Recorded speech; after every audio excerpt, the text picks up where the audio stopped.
오늘 이 거룩한 주일에 주예전에 나오신 여러분들 위해 하나님의 크신 은혜와 복이 임하시기를 주님의 이름으로 축원합니다. 오늘 여러분과 함께 나눌 말씀은 거룩한 가정 만들기라는 제목입니다. 요즘 시대는 그 어느 때보다도 인권에 대한 관심이 굉장히 높은 때인 것 같습니다.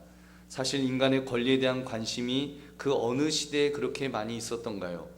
아버지가 자녀를 소유물로 여기고 또는 남편이 아내를 몸값을 주고 샀던 시대가 불과 100년도 지나지 않았습니다. 지금도 북한과 같은 곳에서는 인권이라는 것 자체가 존재하지 않는 인권 사각지대가 21세기에도 엄연히 존재하고 있습니다. 며칠 전에 너무 가슴 아프고 특히 기독교인으로서 너무 부끄러운 사건이 강남역 부근 화장실에서 벌어졌습니다. 사람들의 관심이 기독교적인 쪽보다는 여성 혐오냐 정신 이상이냐를 놓고 논쟁이 벌어져 있는데, 아무튼 인권에 대한 관심이 점점 높아지고 있는 것만은 분명합니다. 사실 너무 차별한 면도 있었고 억울한 일이 많이 발생했음에도 그런 것에 대한 관심이 없었던 때를 생각하면 이 사회가 점점 성숙해가고 있다는 그런 생각을 합니다. 여러분, 그중 또 대표적인 사람들이 동성애 옹호론일 것입니다. 옹호론자들, 이 세상에는 남성과 여성만 있는 것이 아니다, 동성도 있다라고 주장하는 분들이 있죠.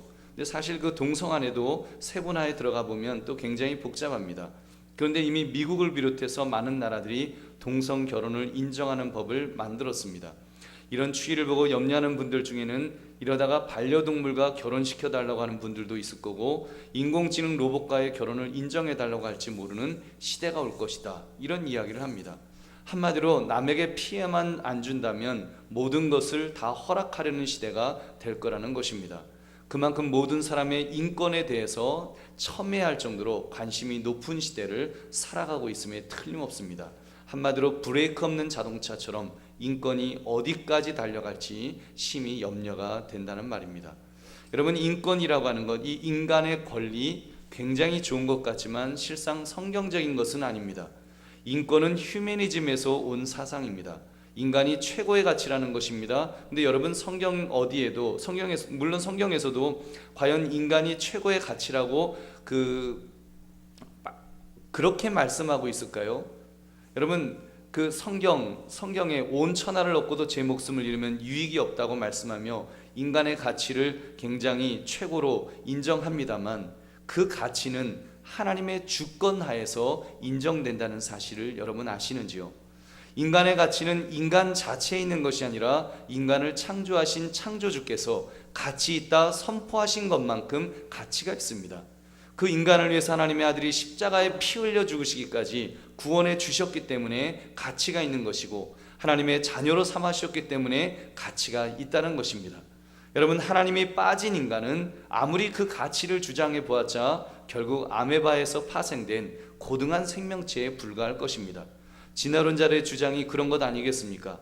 모든 생명체는 하등 생물에서 고등 생물로 진화되었다. 그러니 아메바에서 물고기 되었다가 파충류 되었다가 조류 포유류 되었다가 유인원으로 거쳐서 인간이 되었다, 이런 것 아니겠습니까?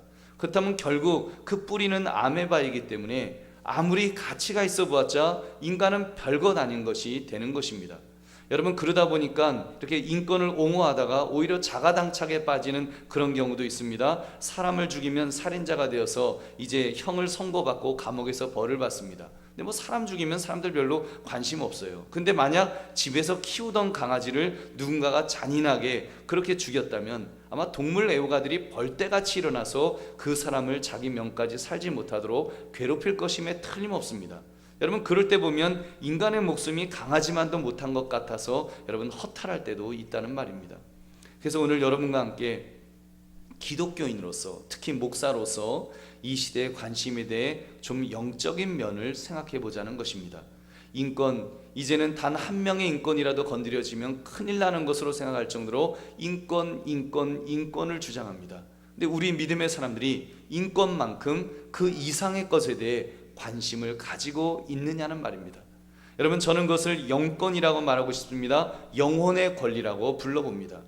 어쩌면 이 시대는 너나 할 것 없이 영권에 대해서, 영혼의 권리에 대해서는 별반 관심이 없다는 생각이 듭니다. 아니, 무시하고 있습니다. 어느 정도 무시하는가 하면 존재 자체를 부정하고 있습니다.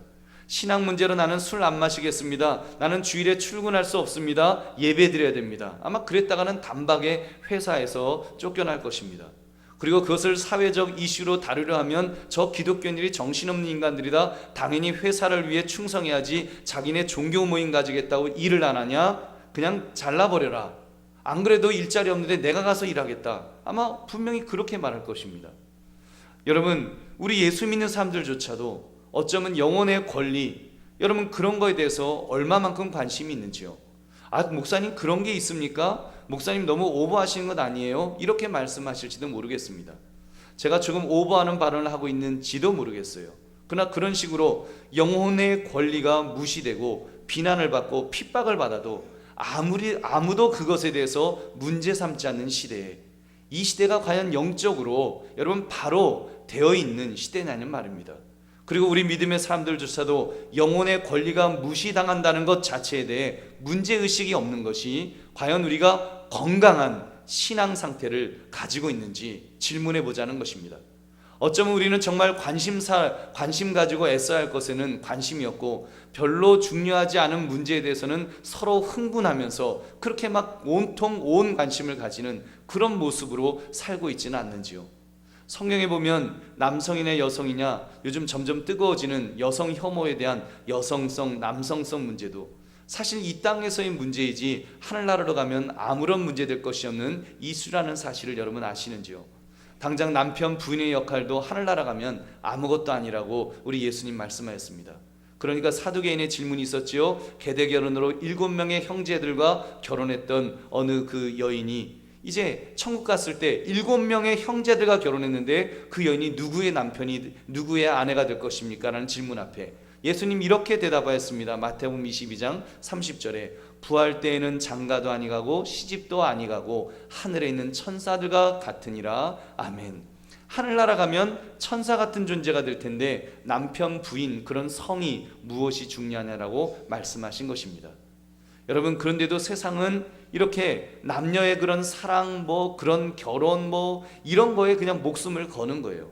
심지어 소설을 보면 다소 자극적인 소재의 사랑 이야기를 소개하기도 합니다. 영혼 결혼식이라 그러죠. 영혼 결혼식. 너무 사랑해서 사랑의 꽃을 피우지 못하고 죽은 애인을 잊지 못해서 나는 영혼 결혼이라도 할 거예요. 그러면서 결혼식을 올렸다는 것입니다. 감동은 있는지 모르지만 전혀 성경적이지 않습니다. 이미 죽었는데 결혼은 무슨 결혼입니까? 일단 영혼은 죽으면 천국이든 지옥이든 둘 중 어느 한 곳으로 가는 것이지 구천을 떠돌아다니기 때문에 결혼할 수 있는 존재다, 그런 거 없습니다. 전혀 성경적인 근거 없는 이야기입니다. 근데 요즘은 심지어 빙의니 어쩌니 하면서 귀신 이야기를 하고, 오히려 성경은 여러분 죽었으면 이제 하나님이 짝지어 주신 것이 죽음으로 나누어졌기 때문에 이제는 다른 사람과 결혼할 수 있다라고 오히려 그렇게 말씀합니다. 죽음은 하나님이 짝지어 주신 결혼 약속을 깨버리는 것이기 때문에 오히려 너가 자유하다, 마음껏 결혼해도 된다라고 그렇게 말씀하는 거예요. 여러분, 제가 이렇게 장황하게 말씀드린 이유는 요즘 인권, 남성, 여성 이런 그 인권의 이슈가 최고로 중요한 주제가 아니라는 것을 말씀드리는 것입니다. 왜냐하면 그보다 더 중요한 주제가 있기 때문에 우리가 그런 거에 대해서 관심 가질 수 있어요? 가져야 돼요. 근데 우리가 과연 그런 인권에 대해서 관심 가지는 것만큼 그 너머의 것에 대해서, 더 중요한 그 너머의 것에 대해서 얼마만큼 우리가 관심을 가지고 있는가 한번 질문해 보자는 것입니다. 그것은 봐서는 영적인 주제로서 하나님의 주권과 영혼의 권리에 대한 것입니다. 믿음의 사람에게 있어서 진정 중요한 것은 인간의 권리가 아닙니다. 진정 우리가 의식하고 지키고 살아야 될 권리는 하나님의 권리, 즉 여러분 하나님의 주권에 있는 줄 믿으시기 바랍니다. 우리는 하나님의 주권을 더 생각해야 돼요. 하나님의 주권에 우리는 더 목숨을 걸어야 되는 것입니다. 여러분, 그리고 우리가 붙들어야 된다면 우리의 영혼의 권리, 영혼의 권리를 우리가 어떻게 지켜나갈 것인가, 우리가 이런 부분에 있어서 우리가 더 생각을 가져야 될 것입니다. 여러분, 우리가 그러므로 우리의 삶 속에서, 특히 우리의 가정 안에서 어떻게 하면 여러분 거룩한 가정을 만들 것인가를 깊이 묵상하며 은혜를 나누시기를 주님의 이름으로 축원합니다. 여러분, 두 가지를 함께 생각해 보기를 원합니다. 첫째, 경건한 그 결혼한 부부에게 말씀을 드리겠습니다. 여러분의 가정 안에서 영적 제사장의 권위를 여러분 회복하시기 바랍니다. 여러분, 그 배우자가 믿고 안 믿고를 떠나서 여러분의 가정에 하나님의 권위가 회복되어야 한다는 말입니다. 믿음의 가정에는 반드시 제사장이 있습니다. 일단 부부 중 누가 믿든지, 심지어 부모님은 안 믿고 어린 자녀만 믿더라도 그 가정에 분명 영적 제사장이 있습니다. 누가 될까요? 혼자 믿는 아내가 또는 영혼의 그 영적 제사장이 될 수 있고, 혼자 믿는 자녀가 영적 제사장이 될 수 있습니다. 그래서 믿음의 남편 또는 믿음의 아내로 인해서 그 가정이 거룩해집니다. 고린도서 7장 13절부터 14절 말씀 우리 한번 같이 읽어보겠습니다. 시작. 어떤 여자에게 믿지 아니하는 남편이 있어 아내와 함께 살기를 좋아하거든 그 남편을 버리지 말라. 믿지 아니하는 남편이 아내로 말미암아 거룩하게 되고 믿지 아니하는 아내가 남편으로 말미암아 거룩하게 되나니 그렇지 아니하면 너희 자녀도 깨끗하지 못하니라. 그러나 이제 거룩하니라. 아멘. 나로 말미암아 내 가정이 거룩해질 수 있습니다. 내가 제대로 믿으면, 여러분이 제대로 믿으면, 내 안에서 영적 제사장의 권위가 회복되면 나로 말미암아 우리 가정이 거룩하게 될 줄 믿으시기 바랍니다. 이제 이 경우 내가 거룩해지는 것과 우리 가정이 거룩해지는 것에는 좀 차이가 있습니다. 내가 거룩해지는 것은 믿음으로 거룩해지는 것, 본질적인 거룩이고, 우리 가정이 거룩해지는 것은 의식적인 세레모니얼 그런 어떤 거룩일 것입니다. 그러나 그렇게라도 우리 가정이 회복되어야 됩니다. 거룩한 가정이 되어야 합니다. 나의 거룩을 보십시오. 내가 예수 그리스도를 믿고 죄를 회개하면 십자가의 보혈로 나를 깨끗하게 씻어주심으로 우리는 거룩하게 됩니다. 더구나 성령 하나님께서 내 안에 거주하게 되실 때 나라는 존재는 하나님이 거하시는 거룩한 장소가 되는 것입니다. 그러나 안 믿는 배우자가 나로 인하여 거룩해진다는 의미는 조금 다릅니다. 우리는 믿음으로 구원받기 때문에 본인 스스로 믿음의 결단이 없으면 결코 여러분 구원받을 수는 없습니다. 그럼에도 불구하고 내가 예수 믿는 것 때문에 나의 배우자가, 나의 자녀가 또는 나의 가정이 거룩해질 수 있다는 사실을 여러분 아시는지요? 이것은 마치 제사장이 제사를 지낼 때 그가 사용하는 그릇이 거룩해지고 그가 사용하는 제물이 거룩해지는 것과 같은 이치인 것입니다. 예수 믿는 사람은 그 가정에서 한 명이랄지라도 제사장입니다. 즉 하나님이 거룩하게 구별하신 하나님의 자녀라는 것입니다. 그러니 그가 믿지 않는 남편 또는 아내를 위해서 기도해 주면 그 남편이 거룩해지고 그 아내가 거룩해지는 것입니다. 아직 구원은 받지 못했지만 이미 영적 판도는 바뀌어진 줄 믿으시기 바랍니다. 여러분 한번 생각해 보십시오. 믿는 부인과 믿지 않는 남편이 같이 잠을 잡니다.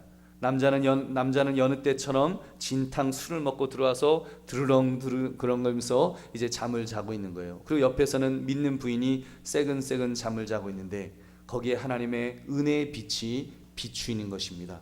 하나님의 은혜의 빛이, 그 빛이 비추이면 부인에게만 비추이는 것이 아니라 여러분 남편에게도 같이 비추이겠죠. 여러분 마치 은혜의 이불처럼 아내에게도 덮이지만 남편에게도 같이 덮이는 것입니다. 은혜의 날개로 덮어주듯이 그렇게 덮어주십니다. 여러분 이번에 우리가 그렇게 믿지 않는 배우자를 태신자로 작정하는 것 우리 하지 않았습니까? 믿는 아내의 기도로, 믿는 남편의 기도로 그 이름이 하늘의 전도 대상자 리스트에 기재시키는 것입니다. 그 이름이 이미 거룩해진 줄로 믿습니다. 여러분 하늘나라 생명책에, 물론 정말로 생명책에 기록되지는 않겠죠. 그러나 대기자 명단 같은 것이 있다고 한다면 이미 여러분 그 대기자 명단에, 하늘의 생명책 대기자 명단 같은 것이 있어서 거기에 적히게 된다고만 해도 이미 거룩해지는 것 아닙니까? 물론 본인의 신앙 고백에 반드시 있어야 합니다만 일단 그 은혜가 이미 입혀지기 시작하는 것인 줄로 믿습니다. 저는 그런 은혜가 여러분의 가정에 충만하시기를 주님의 이름으로 축원합니다. 여러분 이 시대가 너무 악합니다. 이 시대에 정말 이 결혼한 가정들이 흔들리고 있어요. 무너지고 있어요. 여러분 결혼한 숫자만큼 이혼 숫자가 늘어난다고 말합니다. 여러분 믿는 가정도 지금 마찬가지예요. 굉장히 많이 흔들리고 있는 이러한 때, 가정이 무너지는 때 여러분 우리가 정말 그런 것에 대해서는 별로 위기의식을 못 느껴요. 여러분 인권에 대해서는 그렇게 위기의식을 느끼면서 정말 우리 신앙의 본질이 될 수 있고 가장 중심이 될 수 있는 가정이 흔들리는 것에 대해서는 우리는 별로 긴장하지 않고 있습니다. 저는 여러분이 그 무너져가는 가정을 바로 세우는 건축자들이 모두 되시기를 주의 이름으로 축원합니다. 우리 주님께서 여러분의 가정에 모퉁이돌이 되어 주셔서 가정을 든든히 세워주실 것입니다. 그럼 됩니다. 그런 가정이면 이미 하나님의 거룩함이 임하시는 가정이 된 줄로 믿습니다. 여러분 조금 더 그림을 한번 그려보십시오. 여러분의 배우자는 한 번도 교회를 나가본 적이 없습니다. 근데 어린 딸이 교회를 나온 거예요. 주일학교를 나오는 거예요. 그들이 밥을 먹는데 이제 손을 탁 모으고는 하나님 감사합니다 어쩌고 하면서 기도하는 모습을 보이는 거예요. 아버지가 같이 밥 먹다가 말고 딸의 모습을 보고 야 너 뭐라고 기도했니? 그랬더니 이제 이야기하는 거예요. 아이가 이야기를 해요. 아빠 왜 밥 먹는데 왜 아빠는 기도하네요? 아빠도 같이 교회 가서 예배드리게 해달라고 같이 예배드리게 해주세요 하고 하나님 앞에 기도했어요. 그런 이야기 하는 거예요. 여러분 옛날 아빠들 같으면 이 뭔 소리냐 그럴지 모르지만 요즘 아빠들은 다 딸 바보들이잖아요. 딸이 그렇게 얘기하면 여러분 아버지가 교회 나오게 될 줄은 믿습니다. 여러분 그래서 우리 주일학교 우리 유치분 한번 전도 전략에 밥상에서 아빠 위에 기도드리기 뭐 이런 거 한번 해보시면 큰 성과가 있을 줄로 믿습니다. 여러분 그러기 위해서는 영적 제사장의 권위가 먼저 회복되어야 합니다. 어느 가정에서나 제사장이 있다고 말씀드렸어요. 우리는 왕 같은 제사장이라고 그랬어요. 하나님께서 우리를 그렇게 거룩하게 만드셨고 우리에게 왕 같은 제사장의 권위를 우리에게 주셨습니다. 누구든지 마찬가지입니다. 여러분 믿음이 내가 제일 그 가정에서 서 있다고 한다면 내가 바로 영적 제사장이에요. 내가 바로 서면 여러분이 바로 서면 여러분의 가정은 거룩하게 될 줄 믿으시기 바랍니다. 여러분 두려워하지 마시기 바랍니다. 하나님께서 여러분을 붙들어 주실 것입니다. 그리고 여러분의 가정을 더 영적 분위기로 바꾸기 위해서 한 가지만 더 말씀을 드리면 여러분 그것은 사랑이 있어야 됩니다. 사랑이 회복돼야 됩니다. 사랑이 넘쳐나야 그 가정은 영적으로 거룩해질 수 있습니다. 생각해 보십시오. 사랑이 없는 거룩한 가정이 여러분 거룩한 가정을 상상할 수가 있을까요? 다른 무엇보다도 사랑이 있어야 됩니다. 베드로전서 4장 8절은 말씀합니다. 무엇보다도 뜨겁게 서로 사랑할지니 사랑은 허다한 죄를 덮느니라. 아멘. 여러분 사랑은 허다한 죄를 덮는다 그랬어요. 내 배우자가 좀 마음에 들지 않는다고 할지라도 좀 허물이 있다고 할지라도 약점이 있고 결점이 있다고 할지라도 사랑하면 그것이 덮어질 줄 믿으시기 바랍니다. 사랑하는 성도들이여 집안의 영적 분위기 바꾸겠다고 거실 한가운데 큰 십자가 걸어놓는다고 거룩해지는 것 아닙니다. 성경을 정중앙에 모셔둔다고 여러분 거룩해지는 것 아닙니다. 십자가는 내 심령 속에 모셔두는 것이지 거실 중앙에 걸어놓는다고 무슨 변화가 일어나는 것이 아니라는 말입니다. 여러분 그러면 어떤 것을 해야 될까요? 우리 한번 따라 하시기 바랍니다. 사랑이 회복되면 영적 분위기는 저절로 바뀐다. 여러분 믿음의 배우자는요 그런 면에서 사명감을 가지시고 상대 배우자를 사랑해야 합니다. 믿음의 가정 안에서 최고의 경건은 사랑이에요. 서로 사랑하면 위로는 하나님 사랑하고 아래로는 이웃 사랑하는 마음으로 여러분 제일 가까운 이웃이 누구예요? 바로 배우자잖아요. 배우자를 그렇게 사랑하시면 그것이 하나님의 뜻이 하나님의 주권이 그 가정에 강하게 역사하는 것인 줄 믿으시기 바랍니다. 여러분 그것이 바로 여러분의 가정에 하나님의 뜻이 이루어지는 거예요. 여러분이 여러분의 배우자를 정말 나를 사랑하듯이 그렇게 사랑하면 하나님의 뜻이 여러분의 가정에 임하는 거라니까요. 여러분 그렇다면 결혼한 부부는 부부관계부터 건강하게 회복되어야 됩니다. 여러분 다른 건 몰라도 각방 쓰지 마십시오. 여러분 가끔 신방 가면 각방 쓴다는 그런 말씀 들을 때마다 제 마음이 얼마나 아픈지 몰라요. 제가 또 그 앞에서는 그러면 뭐 합방하세요 그러기는 또 좀 낯뜨거워서 말씀을 못 드리겠고 여러분 이 오늘 말씀을 통해서 말씀드립니다. 각방 쓰는 것 여러분 안 됩니다. 성경적으로 그건 잘못된 거예요. 고린도서 7장 5절 말씀 우리 한번 같이 읽어보겠습니다. 시작. 서로 분방하지 말라. 다만 기도할 틈을 얻기 위하여 합의상 얼마 동안은 하되 다시 합하라. 이는 너희가 절제 못함으로 말미암아 사탄이 너희를 시험하지 못하게 하려 함이라. 아멘. 여러분 각방이 분방입니다. 목사님 저는 분방은 안 해요. 각방만 쓰지. 아닙니다. 여러분 서로 각방 쓰지 마라. 다만 기도할 틈을 얻기 위하여 합의상 얼마 동안은 하되 다시 각방 쓰는 것을 합하라. 이렇게 말씀하는 거예요. 이게 하나님 말씀이에요. 여러분 특히 우리 젊은 부부들 나는 남편이 싫어요. 불결해요. 혼자 살고 싶어요. 또 남자들은 말해요. 나는 아내가 무서워요. 뭐 그래요. 잘못된 생각입니다. 불결해도 내 남편입니다. 무서워도 내 아내입니다. 더럽다고 여길 대상이 아니라 내가 사랑해야 될 대상입니다. 무섭다고 여길 대상이 아니라 내가 사랑해야 될 대상입니다.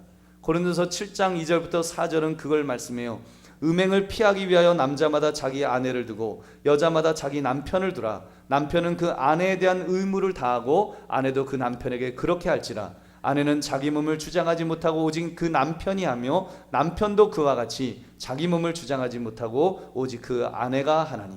여러분, 이 말은 결혼한 부부는 의무를 다해야 된다는 거예요. 각방 쓰는 것이 아니라 의무를 다해서 남편은 아내를 위해서, 아내는 남편을 위해서 의무를 다하라. 이것이 성경이 주시는 말씀입니다. 나는 죽어도 혼자 살겠습니다. 목사님, 그래도 저 안 돼요. 저는 각방 써야 되겠습니다. 저는 못 삽니다. 그런 분이 계시면 기도하십시오. 주여, 내 배우자를 데려가 주옵소서. 아니잖아요, 여러분. 여러분의 배우자가 빨리 돌아가시기를 바라는 건 아니지 않습니까? 여러분, 그렇지 않다면 회복하십시오. 부부가 먼저 사랑하는 것, 그것이 거룩한 부부, 거룩한 가정의 모습인 줄 여러분 믿으시기 바랍니다. 그러므로 여러분의 가정이 거룩한 가정으로 회복되시기 바랍니다. 하나님의 사랑이 넘치는 가정, 성령 하나님이 적어도 여러분으로 인해서 운행하고 계시는 가정, 성령이 여러분으로 인해서 운행하는 가정이라면 그 가정에는 분명히 사랑이 있을 것입니다. 여러분, 여러분의 잠자리에 주의 날개가 덮으시는 은혜가 여러분의 믿지 않는 배우자에게까지도 덮어주시는 그런 은혜가 있으시기를 바랍니다.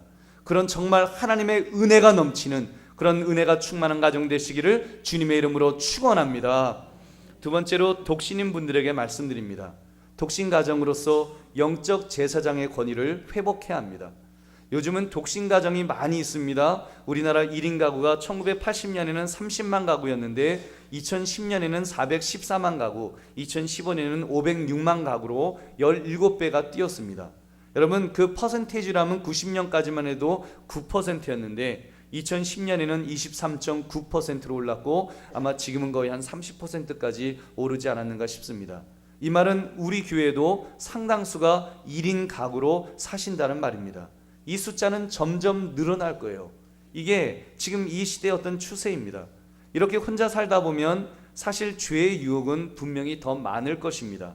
자유롭기 때문에 더 유혹이 많을 수 있습니다. 포르노 같은 것에 빠질 수도 있고, 자유분방해서 쾌락주의에 빠질 수도 있고, 아니면 너무 나태해져서 규모 없는 삶에 익숙해져 버릴지도 모릅니다. 그런데도 다행스러운 것은 믿음의 사람이 독신인 경우를 보면 더 정신을 차리시는 것 같습니다. 운동도 열심히 하고 자기 관리도 철저히 하고 여러 면에서도 건강을 이렇게 유지하시는 것 같습니다. 여러분, 그런 면에서 더하여 영적인 면에서도 더 열심을 내시기를 주의 이름으로 축원합니다. 여러분, 제가 볼 때 신앙생활은 자칫 독신들이 위축되는 경향이 있다는 생각이 듭니다. 권사님쯤 되는 분들은 이렇게 혼자 되시면 오히려 펄펄 날아다닙니다. 자유 다 해서 더 열심을 내시는데 이 처녀 총각으로 싱글인 분들은 보면 다소 위축되어 보입니다. 왜냐하면 주변에서 결혼 못한 사람이라는 딱지를 붙이기 때문입니다.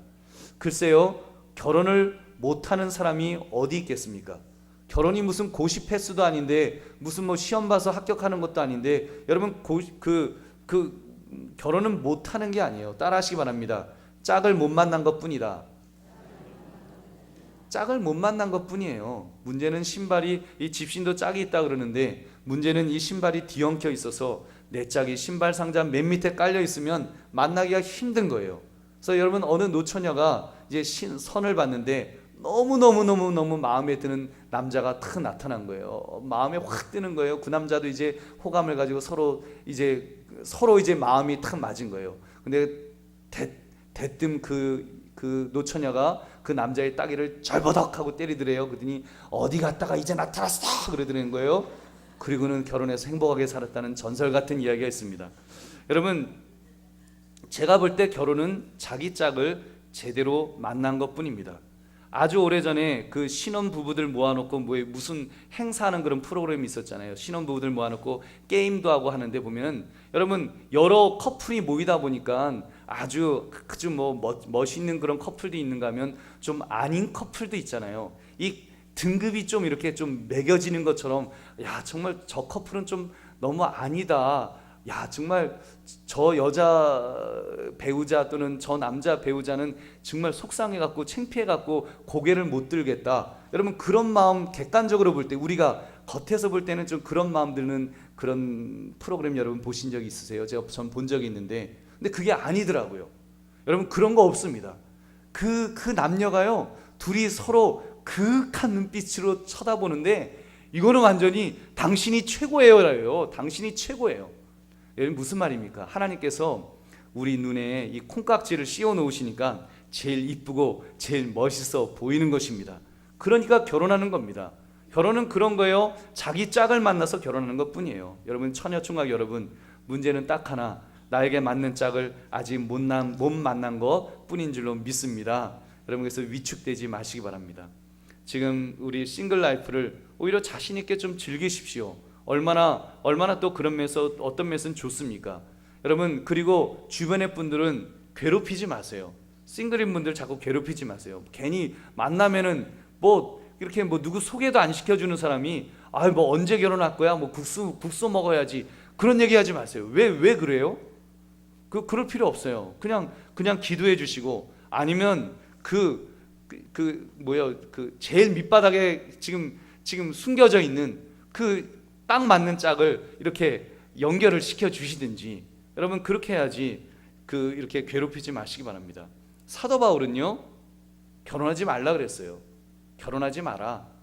고린도전서 7장 26절부터 28절 말씀 우리 한번 같이 읽어보겠습니다. 시작. 내 생각에는 이것이 좋으니 곧 임박한 환난으로 말미암아 사람이 그냥 지내는 것이 좋으니라. 내가 아내에게 매었느냐? 노이기를 구하지 말며 아내에게서 노였느냐? 아내를 구하지 말라. 그러나 장가가도 죄 짓는 것이 아니요 처녀가 시집가도 죄 짓는 것이 아니로되 이런 이들은 육신에 고난이 있으리니 나는 너희를 아끼노라. 아멘. 여러분, 그냥 지내는 것도 좋다는 말씀입니다. 여러분, 그냥 싱글이면 그대로 살아라, 이렇게 말해요. 사도 바울을 성경학자에 따라서는 이혼당한 남자일 거라는 그런 해석을 합니다. 왜냐하면 독신치고는 너무 결혼 생활을 너무 잘 알고 있거든요. 그리고 명문가 바리새인이었다면 아마 결혼했을 텐데 예수님 믿는 것 때문에 명문가의 처갓집에서 이혼당했을 거라고 보는 것입니다. 그래서 독신 보고 혼자 살라고 했고요, 주님도 섬기기 위해서 과부들에게도 혼자 살아라, 이런 말씀을 하는 거예요. 여러분, 고린도서 7장 8절에 보면 내가 결혼하지 아니한 자들과 과부들에게 이르노니 나와 같이 그냥 지내는 것이 좋으니라. 아멘. 실제로 여러분, 사도 바울은 오직 사역에만 집중했잖아요. 결혼하지 않았기 때문에, 가족이 없었기 때문에 오직 사역에만 집중하면서 얼마나 멋진 인생을 살았습니까? 여러분, 그러나 젊은 가부 중에 정욕이 불일듯 일어날 것 같으면 결혼해라라고 이렇게 또한 말씀해요. 고린도서 7장 9절을 보면 만일 절제할 수 없거든 결혼하라. 정욕이 불같이 타는 것보다는 결혼하는 것이 나으니라. 아멘. 여러분, 그러니 이 결혼 문제에만 너무 붙들려 살지 말라는 것입니다. 여러분, 그것보다 더 중요한 것에 우리가 먼저 집중합시다. 그것은 바로 영적 제사장의 권위를 회복하는 것입니다. 1인 가구에 사시는 분들은 자신이 영적 제사장입니다. 그렇다면 여러분 스스로가 영적 제사장이 되시기를 주의 이름으로 축원합니다. 여러분, 정말 내가 혼자 살기 때문에 내가 더 영적으로 바로 서 있겠다, 이 자의식이 있어야 돼요. 여러분, 혼자 살기 때문에 내가 완벽한 하나님의 가정을 만들겠다, 한번 그런 자의식을 가지고 한번 그런 가정을 만들어 보시기 바랍니다. 그런 영적 제사장의 권위를 회복하시기 바랍니다.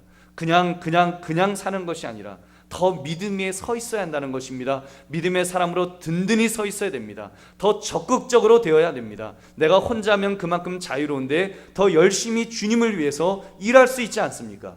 여러분, 독신으로 있다면 적어도 독신으로 있는 그 시간만큼은 더 하나님 앞에 쓰임받을 수 있지 않겠어요? 더 쓰임받아야 됩니다. 내가 하나님 앞에 그런 결심을 해야 돼요. 하나님 앞에 내 인생을 그렇게 드리겠노라고 우리 하나님 앞에 그렇게 고백하시기 바랍니다. 여러분, 주님 앞에 그렇게 쓰임 받으십시오. 그것이 맞습니다. 그것이 성경적입니다. 그리고 교회는 독신이 교회에서 독신인 분들이 교회에서 충성하는 것에 대해서 격려해야 합니다. 결혼도 못 해가지고 그런 생각 가지면 안 됩니다. 오히려 축복해 주셔야 됩니다. 아무개는 하나님이 특별히 사랑하시는구나. 그래서 혼자 살면서 오로지 주님 잘 섬기는 일에만 집중하게 해주시는구나. 여러분, 그렇게 우리가 축복해 주셔야 합니다. 여러분, 저는 목사로서 그 신부님들이 부러울 때가 딱 그때예요. 다른 것은 안 부러운데 주님께만 집중할 수 있으니, 다른 것보다도 오직 주님에게만 집중할 수 있는 그 환경은 정말 부러워요. 물론 자녀가 있고 결혼도 할 수 있어서 너무 감사합니다. 결혼도 축복이라고 생각합니다만 싱글 라이프의 집중도를 따라갈 수 없기에 드리는 말씀입니다. 그래서 여러분, 우리 싱글들 좀 든든히 서시기를 주의 이름으로 축원합니다. 위축되지 마시고 더 당당해지시기 바랍니다. 이것이 여러분이 살 길이고 한국교회가 살 길입니다.